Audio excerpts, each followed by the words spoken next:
Hi friends, मैं नवीन निजाड़कर आप सभी का स्वागत करता हूं अपने इस यूट्यूब चैनल पे। तो आज के वीडियो में हम छत्तीसगढ़ी भाषा के बारे में जानेंगे। अगर आपने अभी तक मेरे चैनल को सब्सक्राइब नहीं किया तो जल्दी से जा करके चैनल सब्सक्राइब करें। इसमें आगे की क्लासेस भी अपलोड कर दी जाएगी। तो चलिए बिना किसी देरी के वीडियो शुरू करते हैं। अगर आपको यह वीडियो पसंद आए, वीडियो आपके लिए यूज़फुल हो तो वीडियो को लाइक करें, ज़्यादा से ज़्यादा कमेंट करें कि वीडियो कैसी लगी। तो चलिए शुरू करते हैं। आपको बता दूं कि सीजीपीएससी प्यून का जो एग्ज़ाम है उसमें छत्तीसगढ़ी भाषा भी आएगा ही। तो इस चैनल पे आपको छत्तीसगढ़ी भाषा की पूरी क्लासेस अपलोड कर दी जाएगी। लगातार बने रहिएगा इस चैनल पे। इस चैनल को सब्सक्राइब करके रखिएगा, बेल आइकन ऑन करके रखिएगा, ताकि जैसे ही हम नया वीडियो डालें आपको जल्द से जल्द मिले। ठीक है, तो चलिए शुरू करते हैं वीडियो। सबसे पहले देख लेते हैं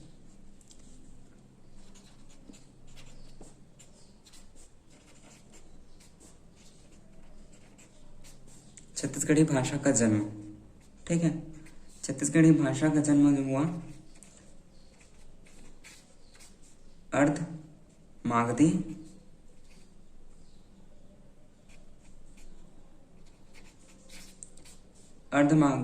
उपभ्रंश। ठीक है,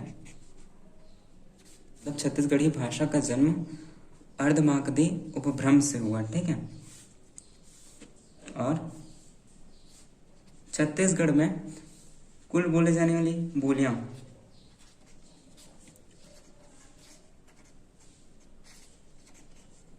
छत्तीसगढ़ में बोली जाने वाली कुल बोलियां हैं कितनी? 162। ठीक है, ये 162 छत्तीसगढ़ में बोली जाने वाली कुल बोलियां हैं। ठीक है, और छत्तीसगढ़ में बोली जाने वाली सबसे अधिक बोली, छत्तीसगढ़ में बोले जाने वाली सबसे अधिक बोली, सबसे अधिक बोली हो जाएगी अपनी छत्तीसगढ़ी। ये छत्तीसगढ़ में सबसे अधिक बोली जाती है। और छत्तीसगढ़ में सबसे अधिक बोली जाने वाली जनजाति बोली, सबसे अधिक बोली जाने वाली जनजाति बोली वो है अपनी गोंडी। ठीक है, ये छत्तीसगढ़ में बोली जाने वाली सबसे ज्यादा जनजाति बोली है। ठीक है, गोंडी।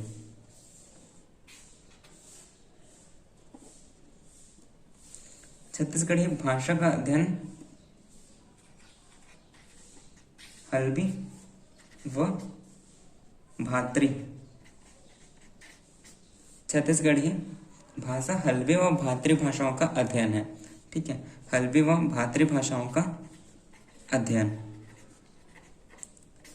छत्तीसगढ़ी भाषा हल्बी व भात्री भाषाओं का अध्ययन है, और ये अध्ययन किया था भालचंद्र राव तेलंग ने। ठीक है, छत्तीसगढ़ी हल्बी व भात्री भाषाओं का वैज्ञानिक अध्ययन है जिसे भालचंद्र राव तेलंग ने किया था। ठीक है, तो ये छत्तीसगढ़ी भाषा की कुछ महत्वपूर्ण जानकारियां थी। अब देख लेते हैं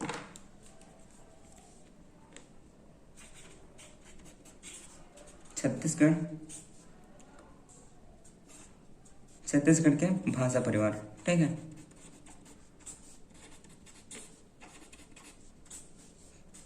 छत्तीसगढ़ के भाषा परिवार के बारे में देख लेते हैं। तो छत्तीसगढ़ के भाषा परिवार को 3 वर्गों में बांटा जाता है।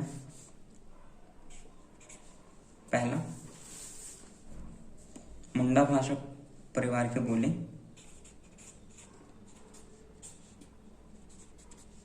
मुंडा भाषा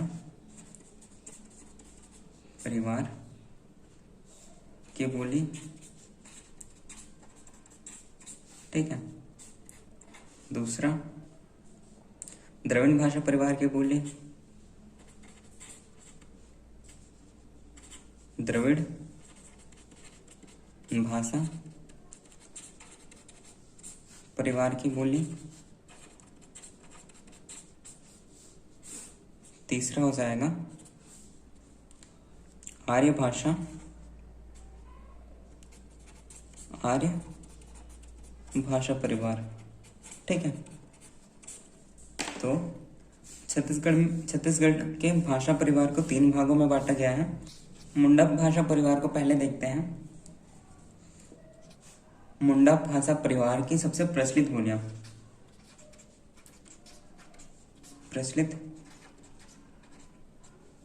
प्रचलित बोलियां वो है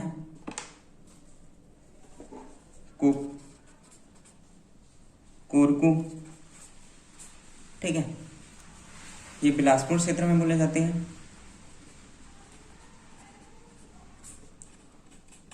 बिलासपुर क्षेत्र में।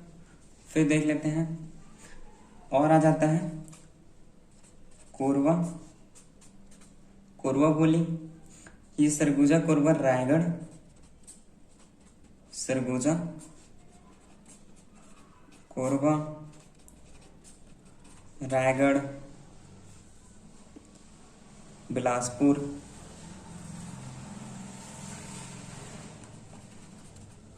तथा जसपुर इस क्षेत्र में बोली जाते हैं। कोरवा, सरगुजा, कोरबा, रायगढ़, बिलासपुर तथा जसपुर इन क्षेत्रों में बोली जाती हैं। फिर एक आ जाता है खड़िया। ठीक है, खड़िया बोली। ये बोली बिलासपुर में, बस्तर में, रायपुर में क्षेत्रों में बोली जाती है। ठीक है, ये मुंडा भाषा परिवार की प्रचलित बोलियां हैं। कोरकू बिलासपुर क्षेत्र में, कोरबा सरगुजा, कोरबा, रायगढ़, बिलासपुर, जसपुर इनमें बोली जाती हैं। खड़िया बिलासपुर, बस्तर, रायपुर क्षेत्र में बोली जाते हैं। ठीक है, तो मुंडा भाषा परिवार को 2 वर्गों में और बांटा गया है, वो देख लेते हैं। ठीक है, तो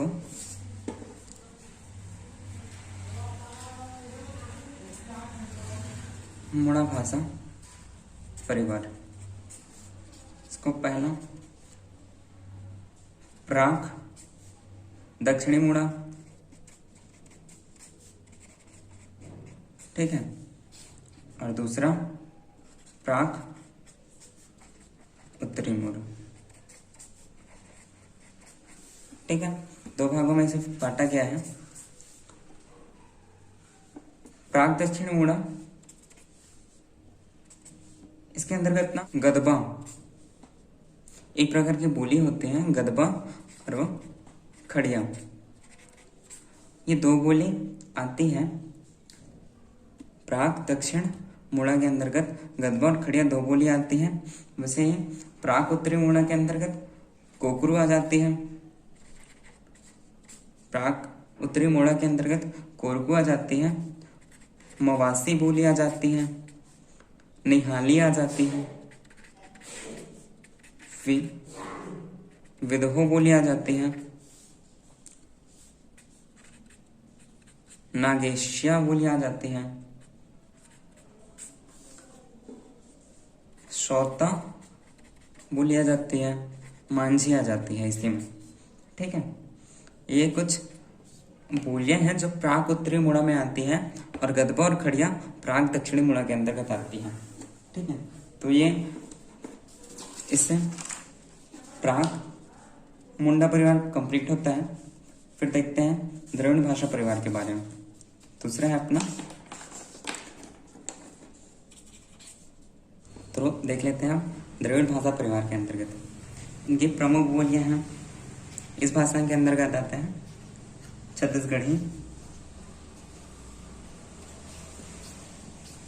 छत्तीसगढ़ी बोली।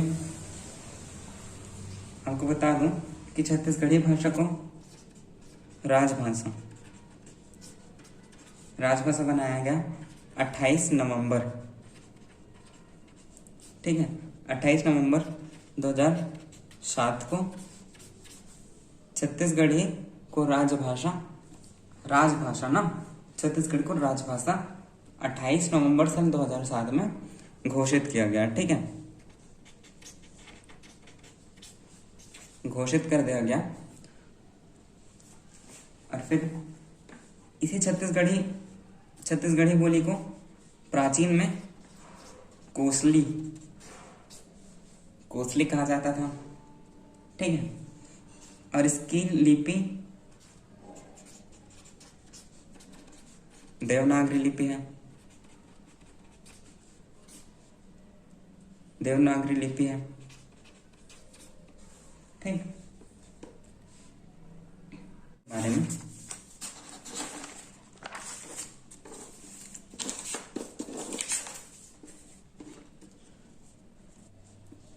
इसका प्राचीन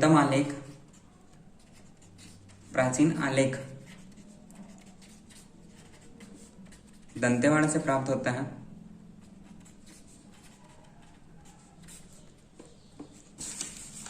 छत्तीसगढ़ी बोली का प्राचीन आलेख दंतेवाड़ा से प्राप्त हुआ है। ठीक है, छत्तीसगढ़ी बोली का प्रारंभिक व्याकरण, इसका प्रारंभिक व्याकरण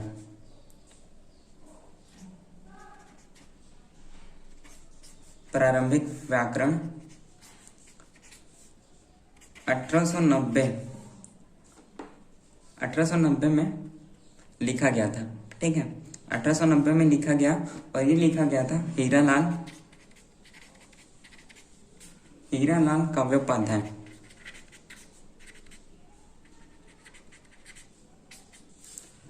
छत्तीसगढ़ी बोली का प्रारंभिक व्याकरण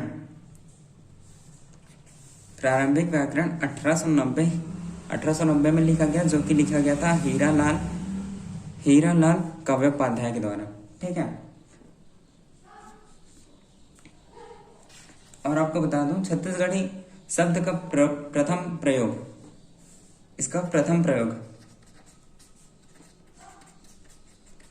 छत्तीसगढ़ी बोली का प्रथम प्रयोग दलपत राव ने किया। ये जो दलपत राव है, ये प्राचीन काल के प्रमुख कवि थे। ठीक है, प्राचीन काल के प्रमुख कवि थे। छत्तीसगढ़ी भाषा से संबंधित कुछ पुस्तकें हैं, वो देख लेते हैं। इससे संबंधित कुछ पुस्तकें हैं। पहला पुस्तक आ जाता है छत्तीसगढ़ी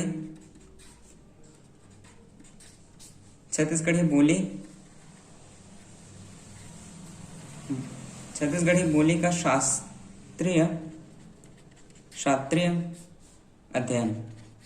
ठीक है, छत्तीसगढ़ी बोली का शास्त्रीय अध्ययन ये शंकर घोष का है, लिखा गया है। छत्तीसगढ़ी बोली का शास्त्रीय अध्ययन शंकर घोष द्वारा लिखा गया है। फिर आता है एक छत्तीसगढ़ी बोली का व्याकरण और कोश। छत्तीसगढ़ी बोली का व्याकरण व कोश, ये डॉक्टर कांति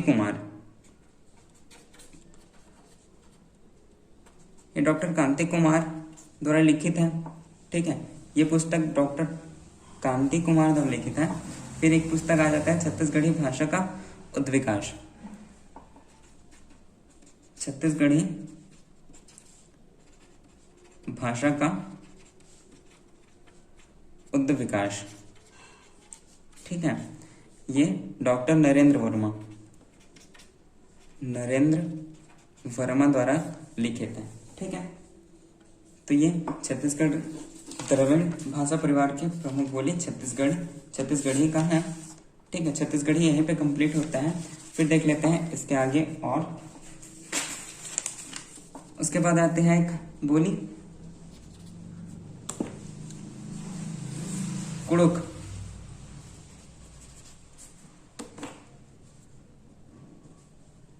कुड़ुक बोली आ जाती है उसके बाद। ठीक है, इस बोली में सबसे पहले कुड़ुक बोली का प्रयोग देख लेते हैं। इसका प्रयोग मुख्य रूप से उरांव जाति के लोग, ठीक है, उरांव जनजाति के लोग करते हैं। ठीक है, उरांव जनजाति के लोग द्वारा इसका प्रयोग किया जाता है, और इसे उरांव बोली के नाम से भी जाना जाता है। ठीक है, कुडुख का सबसे पहला प्रयोग उराव जनजाति द्वारा और उसी के कारण इसे उराव बोली के नाम से भी जाना जाता है। और इसका प्रयोग कौन कौन से क्षेत्रों में होता है देख लेते हैं। जसपुर में होता है इसका प्रयोग। ठीक है, जसपुर में होगा, बलरामपुर में होगा, जसपुर में, बलरामपुर में, सरगुजा, कोरबा, सरगुजा में होगा, कोरबा में होगा इसका प्रयोग, रायगढ़ में होगा। ठीक है, इसका प्रयोग जसपुर, बलरामपुर, सरगुजा, कोरबा और रायगढ़ जैसे क्षेत्रों में इसका प्रयोग किया जाता है। ठीक है, तो ये होता है कुडुख। उसके बाद देख लेते हैं अगली बोली, गोंडी बोली। ठीक है, गोंडी बोली के बारे में देख लेते हैं। ये राज्य जनजाति की प्रमुख बोली हैं।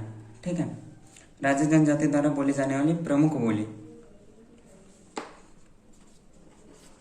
प्रमुख बोली जैसे मैंने पहले बताया था यहाँ पे, ये गोंडी, ये राज्य की, छत्तीसगढ़ राज्य की जनजाति द्वारा बोली जाने वाली प्रमुख बोली है गोंडी। ठीक है, प्रमुख बोली वही लिखा हूं मैं यहाँ पे। और इसका बस्तर में प्रयोग होता है, बस्तर में, कांकेर में होता है इसका प्रयोग, राजनांदगांव में होता है, बिलासपुर में होता है, बिलासपुर में, कोरबा में होगा, कोरबा में होगा इसका, दुर्ग में प्रयोग होगा और ये रायपुर में होगा, बलौदा बाजार में भी इसका प्रयोग होता है, साथ ही बेमेतरा में इसका प्रयोग होता है। ठीक है, इन सभी क्षेत्रों में ये प्रमुख प्रयोग होता है। ठीक है, प्रचलित बोलियां कहलाती हैं इन सभी क्षेत्रों के लिए, प्रचलित बोली। ठीक है, इन सभी क्षेत्रों में यह प्रचलित बोली है गोंडी। तो गोंडी इस प्रकार समाप्त होता है। उसके बाद आता है फिर से बोली जिसे मोड़िया बोलते हैं। ठीक है, फिर आता है मोड़िया। मोड़िया गोंडी का ही एक रूप है।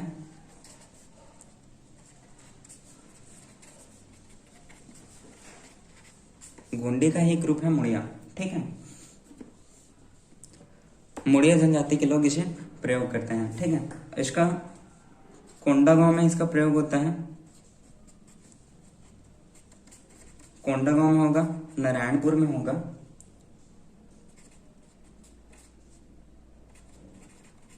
नारायणपुर में होगा, कांकेर, राजनांदगांव, कांकेर, राजनांदगांव और दुर्ग में इसका प्रयोग होगा। ठीक है, कोंडागांव, नारायणपुर, कांकेर, राजनांदगांव, दुर्ग, मुड़िया बोली का प्रयोग होगा। ठीक है, फिर देख लेते हैं एक और बोली, ये अबुझ, इसका नाम है अबुझ मारिया। ठीक है, इस बोली का नाम है अबुझ मारिया, जो अगली बोली अबुझ माड़िया। इसका प्रयोग नाम से पता चल गया है, अबुझ माड़िया लोग करते हैं। अबुझ माड़िया लोगों द्वारा प्रयोग। ठीक है, अबुझ माड़िया लोगों द्वारा प्रयोग होता है। ये गोंडी बोली का क्षेत्रीय रूप है। ठीक है, ये क्षेत्रीय रूप है गोंडी बोली का। ठीक है, गोंडी बोली का क्षेत्रीय रूप है और इसे नारायणपुर में, नारायणपुर में, दंतेवाड़ा में, नारायणपुर में, दंतेवाड़ा, कोंडागांव में,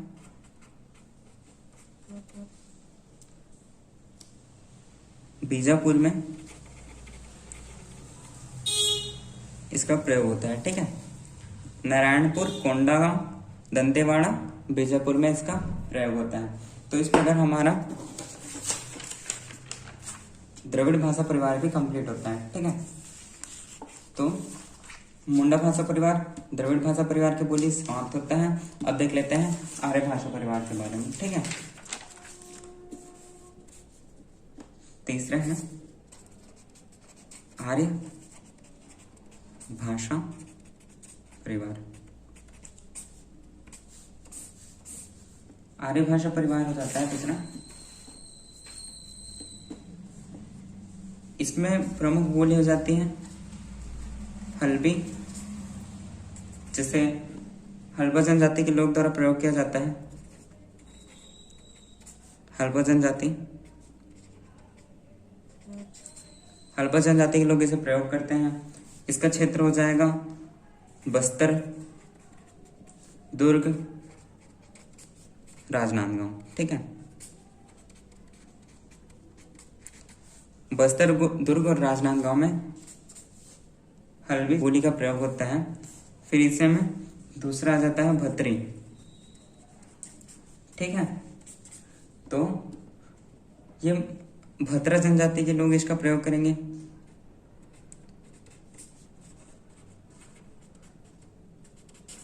भत्रा जनजाति के लोग त्रिबोली का प्रयोग करते हैं। ठीक है, इसमें भाषिक विवेचन तथा लोक साहित्य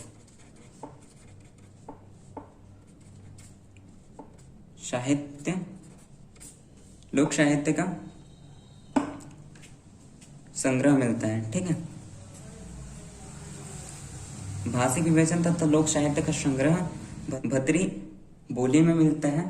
और ये संग्रह हमारे केदारनाथ ठाकुर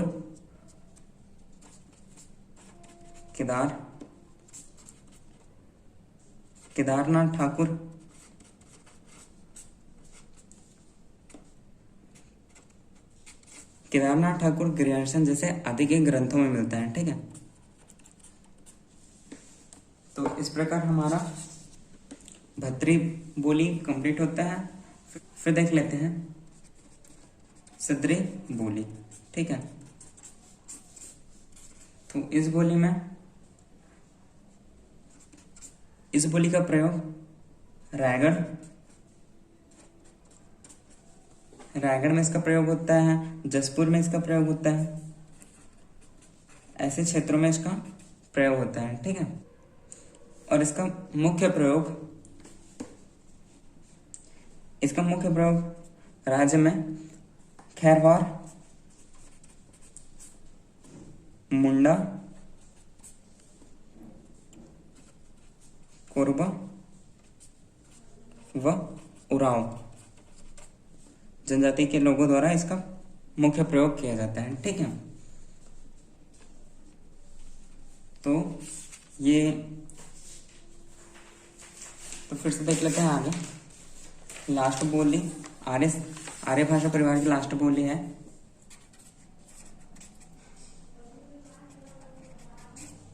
बैगानी।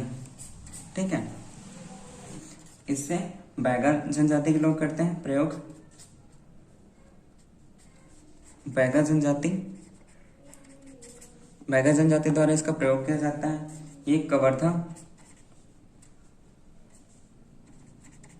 कवर्धा में, संबलपुर और बिलासपुर में इसका प्रयोग होता है। ठीक है, तो इस प्रकार हमारा छत्तीसगढ़ी भाषा के परिवार ये सभी कंप्लीट होता है। आई होप कि आपको वीडियो पसंद आया होगा। अगर आपको वीडियो पसंद आया, वीडियो आपके लिए यूजफुल हो, तो वीडियो को लाइक करें, कमेंट करें वीडियो कैसी लगी। साथ ही इस वीडियो को ज़्यादा से ज़्यादा शेयर करें और इसी प्रकार के और वीडियो पाने के लिए हमारे चैनल को सब्सक्राइब करें। Thank you.